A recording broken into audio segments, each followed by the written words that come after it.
Hello friend, स्वागत है आपका अपने चैनल आज क्लास में। आज की इस वीडियो में विज्ञान के 80 ऑब्जेक्टिव प्रश्न बताएंगे और ये जो 80 ऑब्जेक्टिव प्रश्न है ये आपके फाइनल बोर्ड परीक्षा के लिए काफ़ी महत्वपूर्ण है और आपके फाइनल बोर्ड परीक्षा में 30 दिनों से कम का समय बचा है। तो इस बचे हुए समय में सभी विषयों की तैयारी काफ़ी अच्छी तरीके से करवा दी जाएगी ताकि आपकी फाइनल बोर्ड परीक्षा में काफ़ी अच्छा नंबर आए।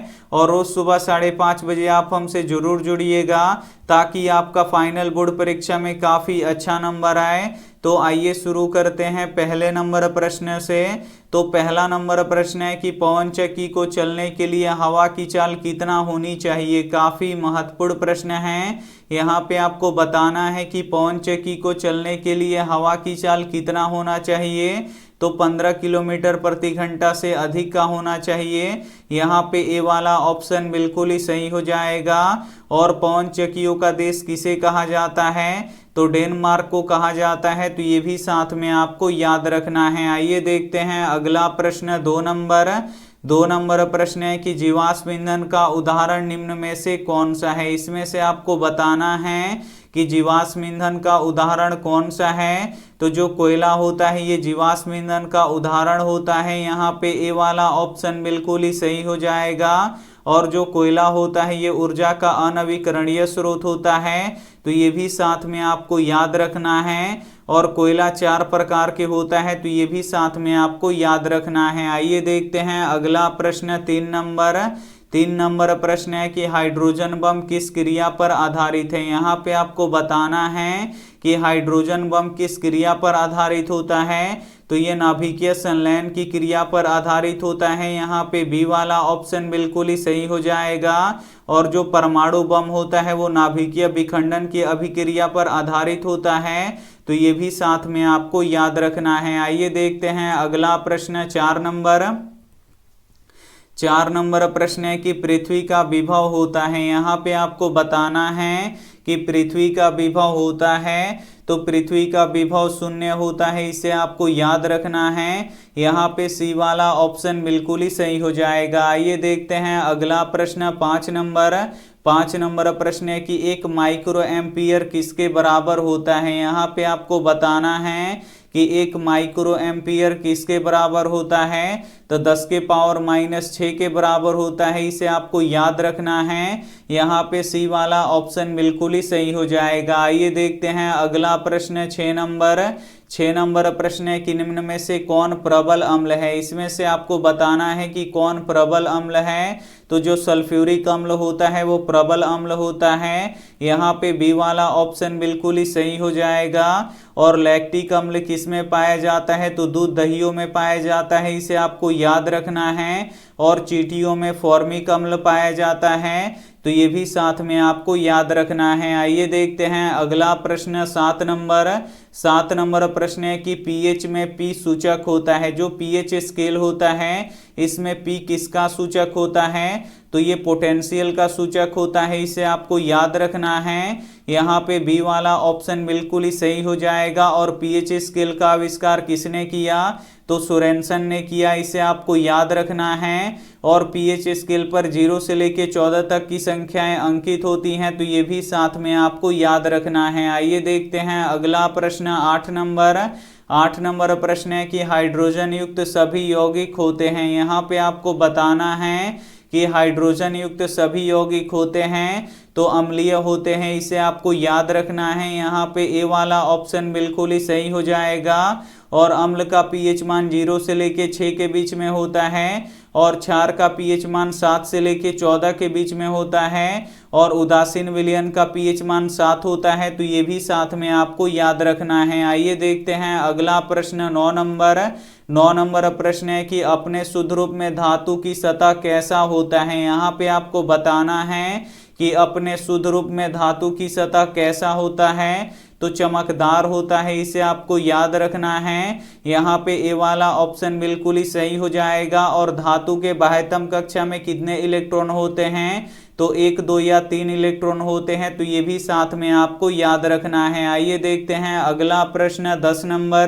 10 नंबर प्रश्न है कि क्लोरीन का परमाणु संख्या कितना होता है। यहाँ पे आपको बताना है कि क्लोरीन का परमाणु संख्या कितना होता है, तो 17 होता है, इसे आपको याद रखना है। यहाँ पे डी वाला ऑप्शन बिल्कुल ही सही हो जाएगा। आइए देखते हैं अगला प्रश्न 11 नंबर।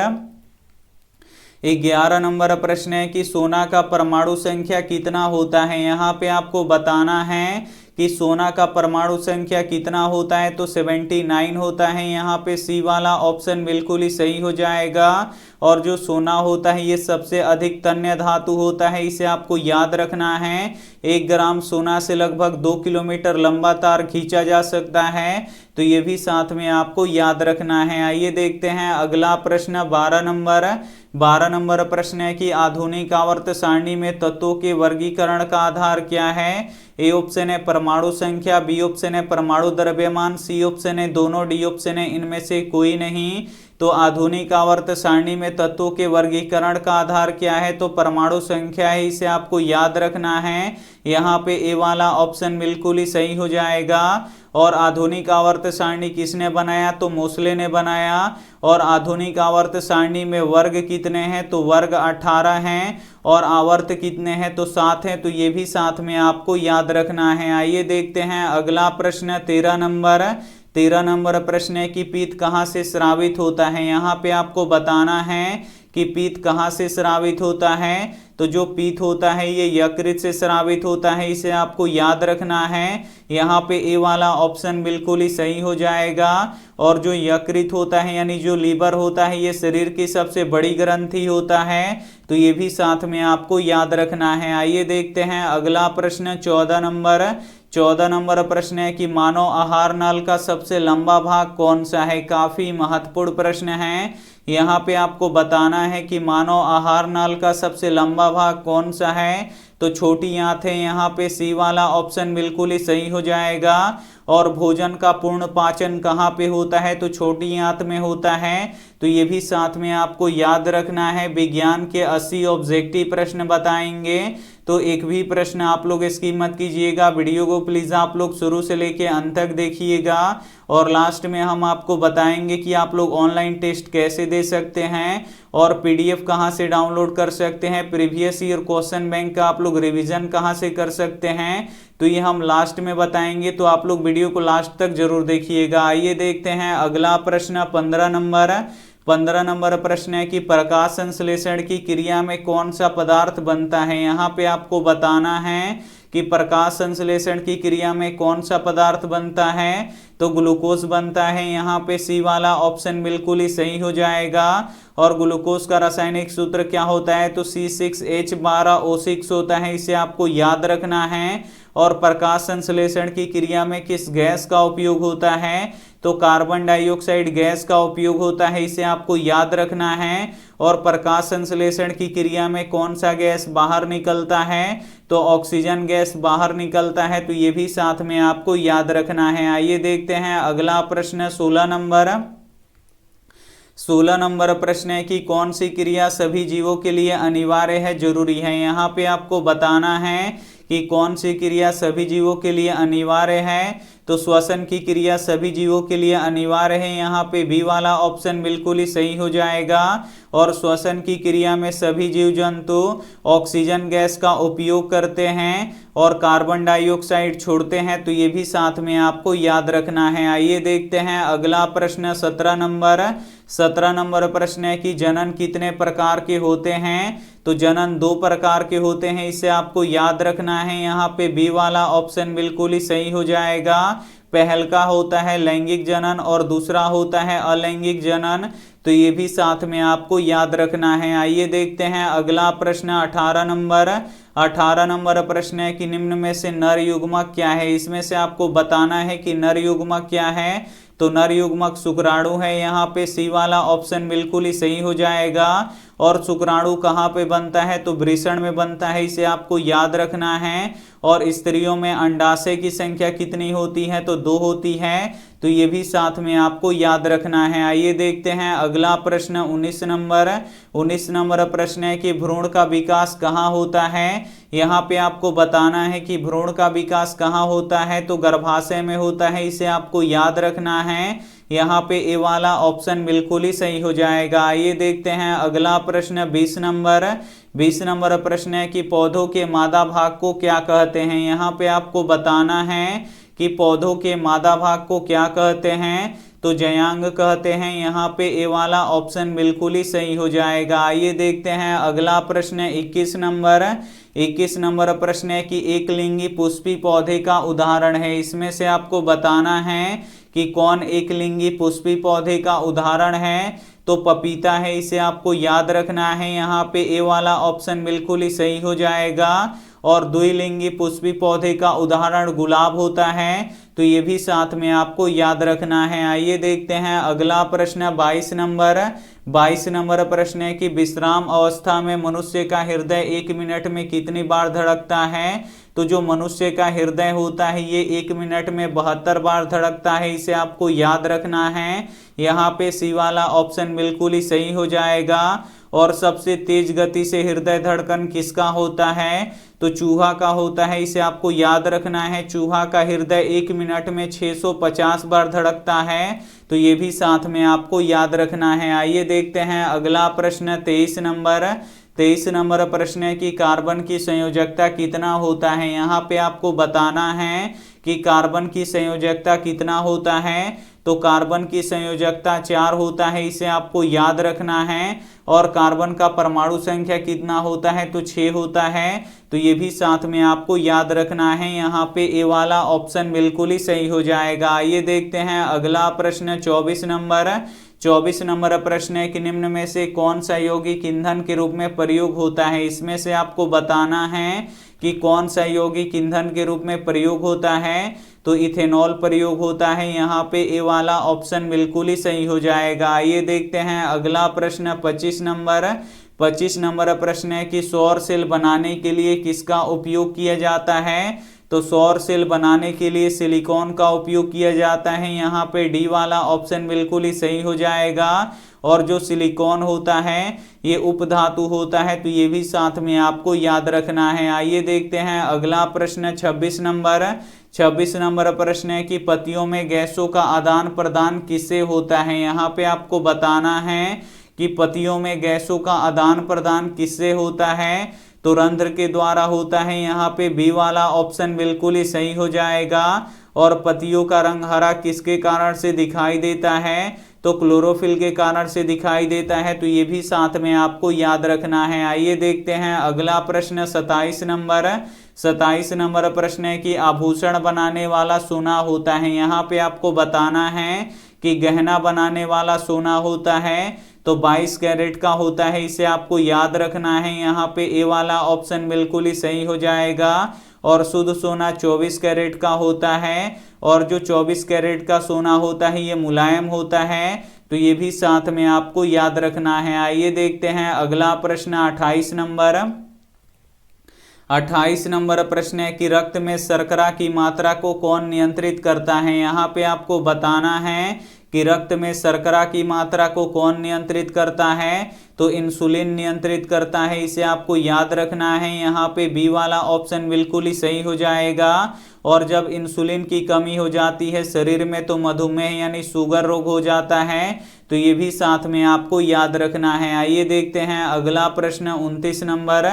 29 नंबर प्रश्न है कि सिल्वर क्लोराइड का रंग कैसा होता है। यहाँ पे आपको बताना है कि सिल्वर क्लोराइड का रंग कैसा होता है, तो श्वेत होता है। यहाँ पे डी वाला ऑप्शन बिल्कुल ही सही हो जाएगा। आइए देखते हैं अगला प्रश्न 30 नंबर।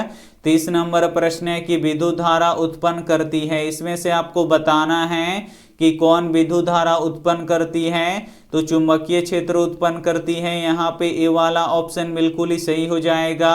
और चुंबकीय क्षेत्र का ऐसा मात्रक टेस्ला होता है, इसे आपको याद रखना है। और जो चुंबकीय क्षेत्र रेखाएं होती हैं ये उत्तरी ध्रुव से निकलती हैं और दक्षिणी ध्रुव में प्रवेश करती हैं, तो ये भी साथ में आपको याद रखना है। आइए देखते हैं अगला प्रश्न 31 नंबर। 31 नंबर प्रश्न है कि श्वेत रक्त का जीवन काल कितने दिनों का होता है। यहाँ पे आपको बताना है कि श्वेत रक्त का जीवन काल कितने दिनों का होता है, तो 12 से 20 दिनों का होता है, इसे आपको याद रखना है। यहाँ पे ए वाला ऑप्शन बिल्कुल ही सही हो जाएगा। कहीं कहीं पे 13 से 20 दिनों तक दिया रहता है तो वो भी सही रहता है। और एक होता है कि लाल रक्त का जो होता है उसका जीवन काल कितने दिनों का होता है, तो 120 दिनों का होता है, तो ये भी साथ में आपको याद रखना है। आइए देखते हैं अगला प्रश्न 32 नंबर। 32 नंबर प्रश्न है कि डायनेमो से कैसी धारा प्राप्त होती है, तो डायनेमो से दोनों धाराएं प्राप्त होती हैं, डिस्च धारा यानी डीसी करंट और यहाँ पे प्रत्यावर्ती धारा यानी एसी करंट, दोनों यहाँ पे करंट प्रवाहित होता है यानी प्राप्त होता है। यहाँ पे सी वाला ऑप्शन बिल्कुल ही सही हो जाएगा। आइए देखते हैं अगला प्रश्न 33 नंबर। 33 नंबर प्रश्न है कि कौन सा अधातु चमकीला होता है। जो अधातु होते हैं ये चमकीले नहीं होते हैं, लेकिन कुछ ऐसे अधातु होते हैं जो चमकीले होते हैं, जैसे आयोडीन और हीरा, ये ऐसे अधातु हैं जो चमकीले होते हैं। एक होता है ग्रेफाइड, ग्रेफाइड भी अधातु होता है लेकिन चमकीला होता है, तो इसे भी साथ में आपको याद रखना है। तो यहाँ पे सी वाला ऑप्शन बिल्कुल ही सही हो जाएगा। आइए देखते हैं अगला प्रश्न 34 नंबर। 34 नंबर प्रश्न है कि वोल्ट मीटर से क्या मापा जाता है, तो वोल्ट मीटर से विभवांतर को मापा जाता है। यहाँ पे बी वाला ऑप्शन बिल्कुल ही सही हो जाएगा। और ए मीटर से धारा को मापा जाता है, तो ये भी साथ में आपको याद रखना है। आइए देखते हैं अगला प्रश्न 35 नंबर। 35 नंबर प्रश्न है कि ऑक्सीजन का वाहक कौन होता है। यहाँ पे आपको बताना है कि ऑक्सीजन का वाहक कौन होता है, तो आरबीसी होता है, इसे आपको याद रखना है। यहाँ पे बी वाला ऑप्शन बिल्कुल ही सही हो जाएगा। आरबीसी में पाया जाता है हीमोग्लोबिन और हीमोग्लोबिन ही ऑक्सीजन का वाहक होता है, तो इसे भी साथ में आपको याद रखना है। आइए देखते हैं अगला प्रश्न 36 नंबर। 36 नंबर प्रश्न है कि सबसे अधिक तन्य धातु कौन सी है, तो सबसे अधिक तन्य धातु सोना होता है, इसे आपको याद रखना है। यहाँ पे सी वाला ऑप्शन बिल्कुल ही सही हो जाएगा। और विद्युत का सर्वोत्तम चालक चांदी होता है, तो इसे भी साथ में आपको याद रखना है। आइए देखते हैं अगला प्रश्न 37 नंबर। 37 नंबर प्रश्न है कि 1 यूनिट विद्युत बराबर होता है। यहाँ पे आपको बताना है कि 1 यूनिट विद्युत बराबर होता है, तो 1 किलोवाट घंटा के बराबर होता है। यहाँ पे बी वाला ऑप्शन बिल्कुल ही सही हो जाएगा। आइए देखते हैं अगला प्रश्न 38 नंबर। 38 नंबर प्रश्न है कि किसे रासायनिक दूध कहा जाता है, तो हार्मोन को रासायनिक दूध कहा जाता है, इसे आपको याद रखना है। यहाँ पे सी वाला ऑप्शन बिल्कुल ही सही हो जाएगा। और हार्मोन कहाँ से स्रावित होता है, तो अंतःस्रावी ग्रंथियों से स्रावित होता है, तो ये भी साथ में आपको याद रखना है। आइए देखते हैं अगला प्रश्न 39 नंबर। 39 नंबर प्रश्न है कि फॉर्मिक अम्ल का आईयूपीएसी नाम क्या है। काफी महत्वपूर्ण प्रश्न है। यहाँ पे आपको बताना है कि फॉर्मिक अम्ल का आईयूपीएसी नाम क्या है, तो मेथेनोइक अम्ल है, इसे आपको याद रखना है। यहाँ पे ए वाला ऑप्शन बिल्कुल ही सही हो जाएगा। और मेथेनोइक अम्ल किस में पाया जाता है, तो मधुमक्खियों के डंक में पाया जाता है, तो ये भी साथ में आपको याद रखना है। आइए देखते हैं अगला प्रश्न 40 नंबर। 40 नंबर प्रश्न है कि किस रंग का प्रकीर्णन सबसे अधिक होता है, तो नीले रंग का प्रकीर्णन सबसे अधिक होता है, इसे आपको याद रखना है। इसलिए जो हमारा आकाश होता है ये नीला दिखाई देता है। आइए देखते हैं अगला प्रश्न 41 नंबर। 41 नंबर प्रश्न है कि एसिटिक अम्ल किस में पाया जाता है। यहाँ पे आपको बताना है कि एसिटिक अम्ल किस में पाया जाता है, तो ये सिरका में पाया जाता है। यहाँ पे बी वाला ऑप्शन बिल्कुल ही सही हो जाएगा। और संतरे में सिट्रिक अम्ल पाया जाता है, इमली में टार्टरिक अम्ल पाया जाता है और दही में लैक्टिक अम्ल पाया जाता है, तो ये भी साथ में आपको याद रखना है। आइए देखते हैं अगला प्रश्न 42 नंबर। 42 नंबर प्रश्न है कि सोडियम का परमाणु संख्या कितना होता है, तो सोडियम का परमाणु संख्या 11 होता है। यहाँ पे बी वाला ऑप्शन बिल्कुल ही सही हो जाएगा। आइए देखते हैं अगला प्रश्न 43 नंबर। 43 नंबर प्रश्न है कि 2 या 2 से अधिक परमाणु आपस में संयोग करके क्या बनाते हैं, तो 2 या 2 से अधिक परमाणु आपस में संयोग करके अणु का निर्माण करते हैं। यहाँ पे सी वाला ऑप्शन बिल्कुल ही सही हो जाएगा। आइए देखते हैं अगला प्रश्न 44 नंबर। 44 नंबर प्रश्न है कि उस समीकरण को क्या कहते हैं जिसके अभिकारकों के परमाणु संख्या और प्रतिफलों के परमाणु संख्या आपस में बराबर होते हैं, तो उसे क्या कहते हैं, तो उसे संतुलित रासायनिक समीकरण कहते हैं। यहाँ पे बी वाला ऑप्शन बिल्कुल ही सही हो जाएगा। और जिसमें अभिकारकों के परमाणु संख्या और प्रतिफलों के परमाणु संख्या आपस में बराबर नहीं हो उसे असंतुलित रासायनिक समीकरण कहते हैं। तो ये भी साथ में आपको याद रखना है। आइए देखते हैं अगला प्रश्न 45 नंबर। 45 नंबर प्रश्न है कि पेट में अपच के उपचार के लिए किसका उपयोग किया जाता है? तो एंटासिड का उपयोग किया जाता है। यहाँ पे ए वाला ऑप्शन बिल्कुल ही सही हो जाएगा। और जो एंटासिड होता है ये क्षारीय होता है, तो ये भी साथ में आपको याद रखना है। आइए देखते हैं अगला प्रश्न 46 नंबर। 46 नंबर प्रश्न है कि सोडियम बाइकार्बोनेट में किस अम्ल का प्रयोग किया जाता है? यहाँ पे आपको बताना है कि जो खाने वाला सोडा होता है यानी सोडियम बाइकार्बोनेट होता है, इसमें किस अम्ल का प्रयोग किया जाता है? तो टार्टरिक अम्ल का प्रयोग किया जाता है। यहाँ पे बी वाला ऑप्शन बिल्कुल ही सही हो जाएगा। और टार्टरिक अम्ल किस में पाया जाता है? तो इमली में पाया जाता है। तो ये भी साथ में आपको याद रखना है। आइए देखते हैं अगला प्रश्न 47 नंबर। 47 नंबर प्रश्न है कि 6 से 8% एसिटिक अम्ल को क्या कहते हैं? तो 6 से 8% एसिटिक अम्ल को सिरका कहते हैं। यहाँ पे बी वाला ऑप्शन बिल्कुल ही सही हो जाएगा। आइए देखते हैं अगला प्रश्न 48 नंबर। 48 नंबर प्रश्न है कि मनुष्य में पाचन की क्रिया कहाँ से शुरू हो जाता है? तो मनुष्य में पाचन की क्रिया जो होता है ये मुख गुहा से शुरू हो जाता है। यहाँ पे डी वाला ऑप्शन बिल्कुल ही सही हो जाएगा। आइए देखते हैं अगला प्रश्न 49 नंबर। 49 नंबर प्रश्न है कि शरीर की सबसे बड़ी ग्रंथि कौन सी है? तो शरीर की सबसे बड़ी ग्रंथि जो होता है ये यकृत होता है। यहाँ पे बी वाला ऑप्शन बिल्कुल ही सही हो जाएगा। एक प्रश्न ये भी पूछा जाता है कि शरीर का सबसे बड़ा अंग कौन सा है? तो जब अंग पूछेगा तो त्वचा होगा, इसे आपको याद रखना है। और वृक्क किससे संबंधित है? तो जो वृक्क है ये उत्सर्जन से संबंधित है। तो ये भी साथ में आपको याद रखना है। आइए देखते हैं अगला प्रश्न 50 नंबर। 50 नंबर प्रश्न है कि वैसा श्वसन जो वायु के अनुपस्थिति में होता है उसे क्या कहते हैं? तो उसे अवायवीय श्वसन कहते हैं। जो अवायवीय श्वसन होता है ये वायु के अनुपस्थिति में होता है, यानी जहाँ पे वायु नहीं रहता है वहाँ पे होता है। और वायवीय श्वसन किसे कहते हैं? जो वायु के उपस्थिति में होता है उसे वायवीय श्वसन कहते हैं। आइए देखते हैं अगला प्रश्न 51 नंबर। 51 नंबर प्रश्न है कि श्वसन की क्रिया में भोज्य पदार्थों का क्या होता है? तो श्वसन की क्रिया में भोज्य पदार्थों का विघटन होता है, इसे आपको याद रखना है। यहाँ पे सी वाला ऑप्शन बिल्कुल ही सही हो जाएगा। आइए देखते हैं अगला प्रश्न 52 नंबर। 52 नंबर प्रश्न है कि जाइलम किस ओर गति करता है? तो जो जाइलम होता है ये नीचे से ऊपर की ओर गति करता है। यहाँ पे ए वाला ऑप्शन बिल्कुल ही सही हो जाएगा। और जो जाइलम होता है ये जल का परिवहन करता है। और जो फ्लोएम होता है ये नीचे से ऊपर की तरफ में गति करता है और ऊपर से नीचे की तरफ में भी गति करता है, यानी दोनों तरफ से फ्लोएम गति करता है। तो इसे भी साथ में आपको याद रखना है। आइए देखते हैं अगला प्रश्न 53 नंबर।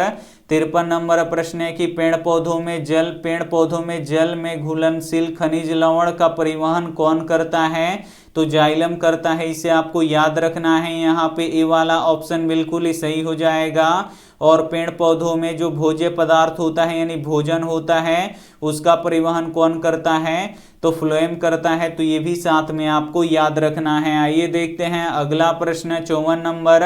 54 नंबर प्रश्न है कि अशुद्ध रक्त का परिवहन कौन करता है? तो अशुद्ध रक्त का परिवहन शिराएं करती हैं, इसे आपको याद रखना है। यहाँ पे बी वाला ऑप्शन बिल्कुल ही सही हो जाएगा।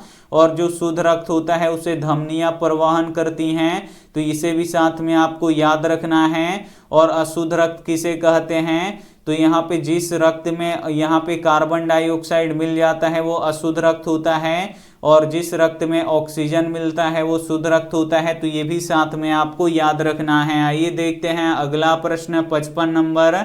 55 नंबर प्रश्न है कि पादपों में अपशिष्ट पदार्थ कहाँ संचित रहता है? तो पादपों में अपशिष्ट जो पदार्थ रहता है ये पेड़ पौधों की छालों में संचित रहता है। यहाँ पे बी वाला ऑप्शन बिल्कुल ही सही हो जाएगा। आइए देखते हैं अगला प्रश्न 56 नंबर।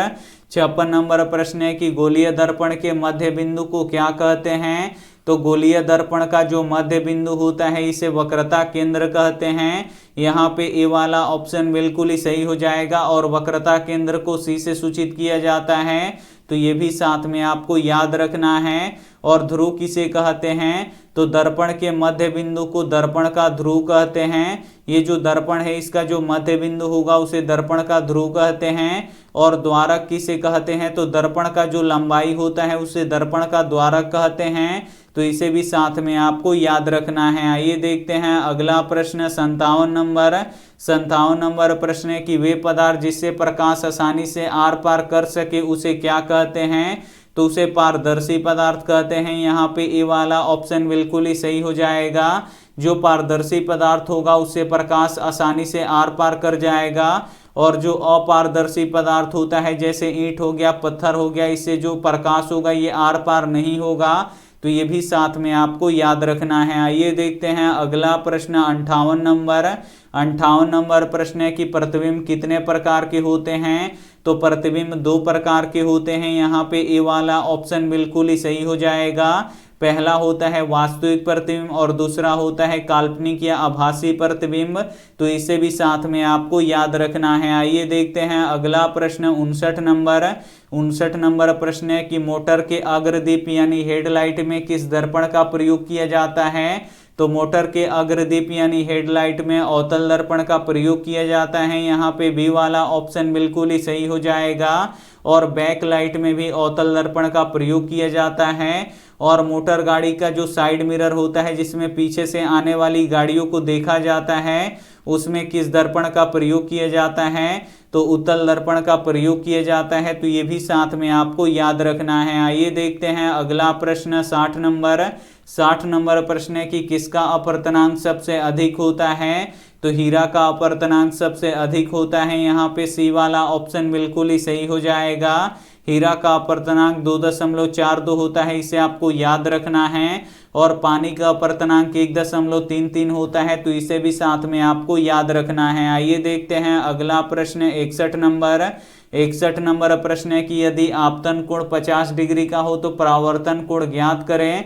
तो जो आपतन कोण होता है ये परावर्तन कोण के बराबर होता है, यानी कोण आई बराबर कोण आर होता है। तो अगर कोण आई 50 डिग्री है तो कोण आर भी कितना होगा, 50 डिग्री का ही होगा। यहाँ पे बी वाला ऑप्शन बिल्कुल ही सही हो जाएगा। आइए देखते हैं अगला प्रश्न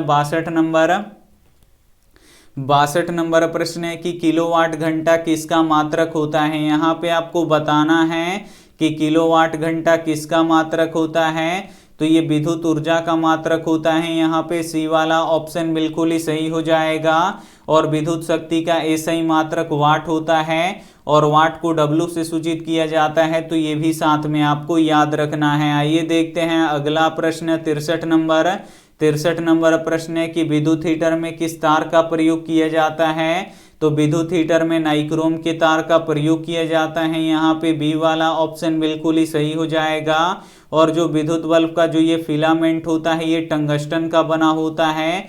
तो ये भी साथ में आपको याद रखना है। आइए देखते हैं अगला प्रश्न 64 नंबर प्रश्न है कि वायुमंडल को कितने भागों में बांटा गया है, तो वायुमंडल को 5 भागों में बांटा गया है, इसे आपको याद रखना है। यहाँ पे डी वाला ऑप्शन बिल्कुल ही सही हो जाएगा। आइए देखते हैं अगला प्रश्न 65 नंबर प्रश्न है कि ग्रेगर जॉन मेंडल व्यक्तिगत जीवन में क्या थे, तो पादरी थे, इसे आपको याद रखना है। यहाँ पे सी वाला ऑप्शन बिल्कुल ही सही हो जाएगा। और जो ग्रेगर जॉन मेंडल हैं इन्हें अनुवांशिकी के पिता कहा जाता है, तो ये भी साथ में आपको याद रखना है। आइए देखते हैं अगला प्रश्न 66 नंबर प्रश्न है कि पौधों में जनन अंग कहाँ पाए जाते हैं, तो पौधों में जनन अंग पुष्पों में पाए जाते हैं। यहाँ पे सी वाला ऑप्शन बिल्कुल ही सही हो जाएगा। आइए देखते हैं अगला प्रश्न 67 नंबर प्रश्न है कि बहुखंडन किसमें होता है, तो जो बहुखंडन होता है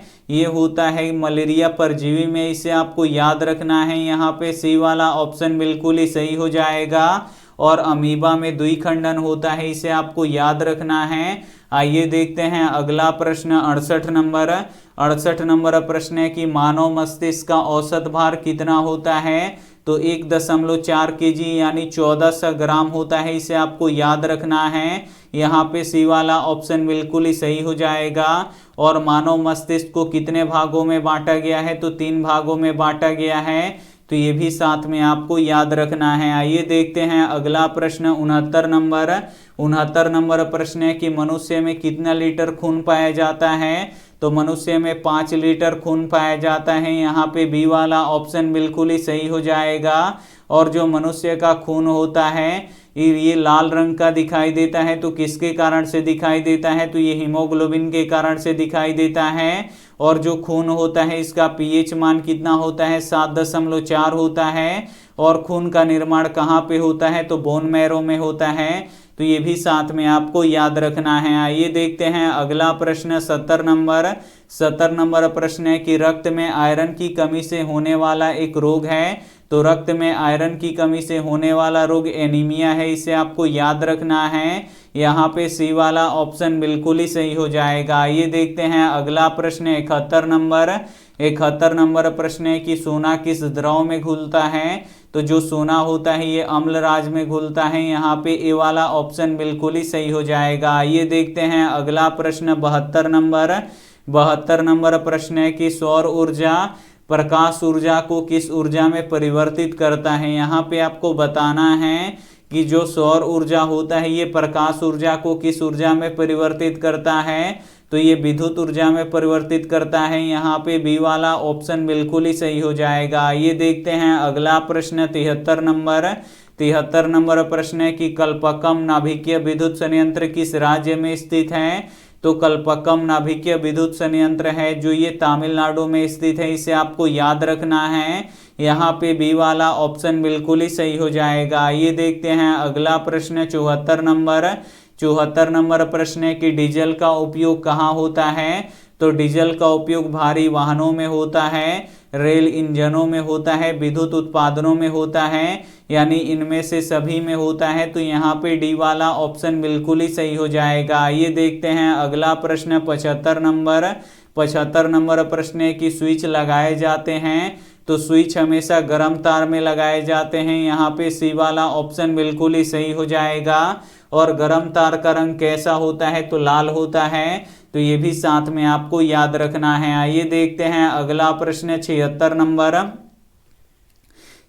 नंबर प्रश्न है कि विद्युत धारा उत्पन्न करने वाली युक्ति को क्या कहते हैं, तो विद्युत धारा उत्पन्न करने वाली युक्ति को जनित्र कहते हैं। यहाँ पे ए वाला ऑप्शन बिल्कुल ही सही हो जाएगा। आइए देखते हैं अगला प्रश्न 77 नंबर प्रश्न है कि कौन सी बीमारी श्वसन तंत्र से संबंधित है, तो जो निमोनिया है ये श्वसन तंत्र से संबंधित है। यहाँ पे सी वाला ऑप्शन बिल्कुल ही सही हो जाएगा। ये देखते हैं अगला प्रश्न 78 नंबर प्रश्न है कि उच्च वसीय अम्लों के सोडियम लवण को कहते हैं, तो साबुन कहते हैं, इसे आपको याद रखना है। यहाँ पे ए वाला ऑप्शन बिल्कुल ही सही हो जाएगा। ये देखते हैं अगला प्रश्न 79 नंबर प्रश्न है कि मानव गर्भ की अवधि कितने दिनों का होता है, तो 9 महीना का होता है और दिन में 270 दिनों का होता है। यहाँ पे ए वाला ऑप्शन बिल्कुल ही सही हो जाएगा। ये देखते हैं अगला प्रश्न 80 नंबर प्रश्न है कि मटर के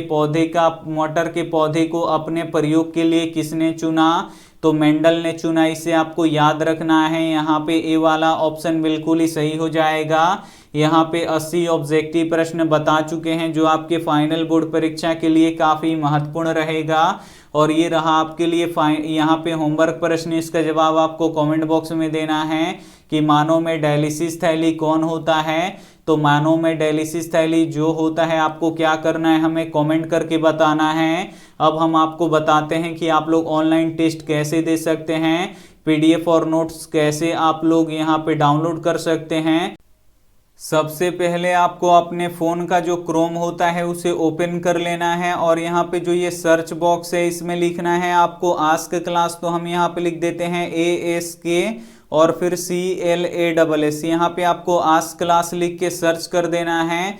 जैसे ही सर्च कीजिएगा ऊपर में यहाँ पे दिखाई देगा यहाँ पे आस्क क्लास, तो इस पे आपको क्या करना है, क्लिक कर देना है। और जैसे ही क्लिक कीजिएगा आप हमारे ऑफिशियल वेबसाइट पे आ जाइएगा। यहाँ पे देखिए आप लोग यहाँ से टेस्ट दे सकते हैं, यहाँ से पीडीएफ डाउनलोड कर सकते हैं और यहाँ पे देखिए लिखा हुआ matric class 10th question bank, यहाँ से सभी विषयों का क्वेश्चन बैंक पढ़ सकते हैं। और थोड़ा सा नीचे आइएगा तो यहाँ पे देखिए बिहार बोर्ड क्लास 10 सॉल्यूशन, यहाँ पे विज्ञान का ऑब्जेक्टिव सब्जेक्टिव पढ़ सकते हैं। इसमें से अंदर जाइएगा तो यहाँ पे ऑब्जेक्टिव सब्जेक्टिव आपको मिलेगा और सबसे यहाँ पे आपको अब नीचे आना है। यहाँ पे जो ये लेटेस्ट अपडेट है, जो लेटेस्ट न्यूज निकलता है वो यहाँ से आप लोग पढ़ सकते हैं कि मैट्रिक पास स्टूडेंट के लिए स्कॉलरशिप का आवेदन हो रहा है तो यहाँ से आवेदन भर सकते हैं। और बिहार बोर्ड का एग्जाम जो होने वाला है 2022 में, उसका जो नया गाइडलाइन जारी हुआ है उसका पालन करना है तो यहाँ से आप लोग यहाँ पे न्यूज पढ़ सकते हैं। आइए अब बताते हैं आपको टेस्ट कैसे देना है। तो यहाँ पे आपको टेस्ट पे क्लिक करना है और डेली यहाँ पे 3 टेस्ट होता है तो आप लोग टेस्ट दीजिए। टेस्ट देने से आपको परीक्षा का आदत होता है। यहाँ पे देखिए आज का यहाँ पे 18 तारीख है तो आज का यहाँ पे देखिए मिक्स टेस्ट चल रहा है। यहाँ पे देखिए ऊपर में लिखा हुआ है 18 जनवरी सभी विषयों का ऑल सब्जेक्टिव का लाइव टेस्ट, और यहाँ पे नीचे में भी और टेस्ट है आप लोग दे सकते हैं। तो यहाँ पे हम आज का टेस्ट ओपन कर रहे हैं। जैसे ही यहाँ पे ओपन करेंगे यहाँ पे हमारा टेस्ट ओपन हो जाएगा और यहाँ पे देखिए हमारा टेस्ट ओपन हो चुका है, यहाँ पे लिखा भी रहेगा। बस आपको यहाँ पे स्टार्ट पे क्लिक करना है। जैसे ही आप लोग स्टार्ट पे क्लिक कीजिएगा यहाँ पे नाम पूछेगा आपसे तो यहाँ पे आपको नाम कोई भी डाल देना है। यहाँ पे हम श्याम लिख देते हैं। उसके बाद यहाँ पे देखिए आपको नेक्स्ट करना है। जैसे ही आप लोग नेक्स्ट कीजिएगा यहाँ पे क्वेश्चन आ जाएगा, पूछ रहा है कि किसके बाह्यतम कक्षा में 5, 6 या 7 इलेक्ट्रॉन होते हैं तो अधातु के में होते हैं।